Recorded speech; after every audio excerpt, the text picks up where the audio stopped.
Oui, je veux encore m'adresser à toi qui as du mal à gérer ton argent. C'est important de savoir gérer ton argent.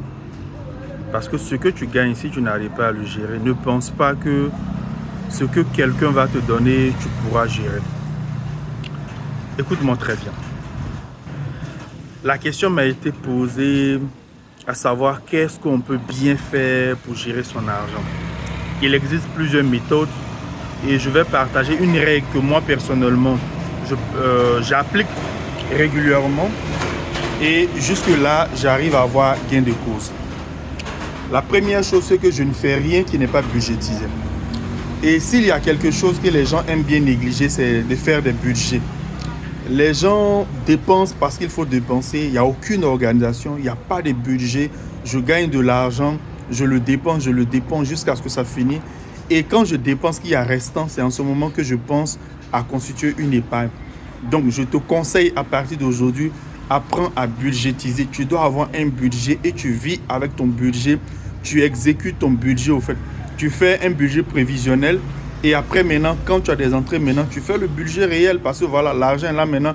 Il faut réadapter le budget au fond que tu as en place. Ça, c'est la première chose que je te conseille.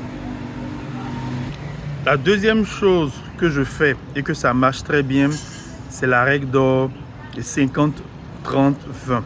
Oui, cette règle dit que 50% de ton budget ou bien de ce que tu gagnes doit servir tes charges. C'est-à-dire quoi? Ton loyer, tes différentes factures, doit vraiment couvrir tout ça en fait. Et les 30 autres pourcents doivent pouvoir gérer tout ce qu'il y a de vital au fait. Et tu dois pouvoir épargner 20%. Ça, c'est ce que la règle dit. Après, moi, je suis le gars, j'aime adapter les choses au contexte au fait. À supposer que ce que tu gagnes ne permet pas à ce que 50% de cela paye ton loyer, paye tes différentes factures, la scolarité des enfants, tout et autres, ça ne te permet pas. Je pense que tu peux réadapter. Ce fut un moment où moi je faisais, au lieu de 50, moi je faisais 70%. J'avais réadapté. Et c'est 10% que je mettais en épargne et les 20 autres pourcents devaient pouvoir gérer tout ce qu'il y a de vital au fait.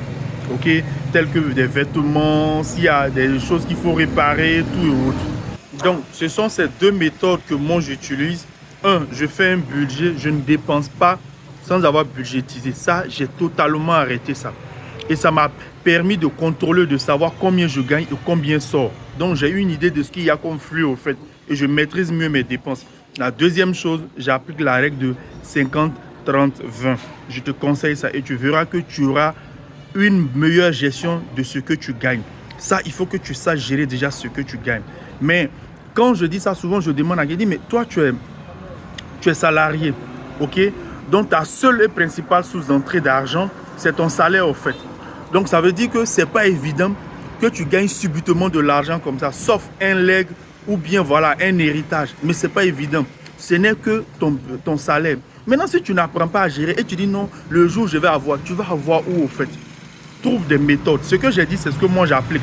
Après, tu peux regarder si tu peux trouver d'autres méthodes. Mais le plus important, tu ne peux pas vivre sans épargne. Si tu vis sans épargne, c'est hyper dangereux pour toi. Mais tu mets en danger aussi tous ceux qui sont autour de toi parce que à la moindre difficulté, tu es obligé de faire recours à certaines personnes. Tu dois appeler pour solliciter de l'argent. Et à tout moment, tu ne pourras pas le faire. Je ne suis pas en train de dire le fait d'avoir une épargne va t'empêcher de solliciter les gens. Mais au moins, tu ne vas demander que quand tu es dans l'extrême urgence, quand ce que toi tu as tout épuisé. Mais quand tu n'en as même pas et qu'à la moindre difficulté, tu dois faire recours à quelqu'un, tu vois que tu seras toujours frustré. Tu auras l'impression que les gens sont méchants. En réalité, tes urgences ne sont pas leurs urgences.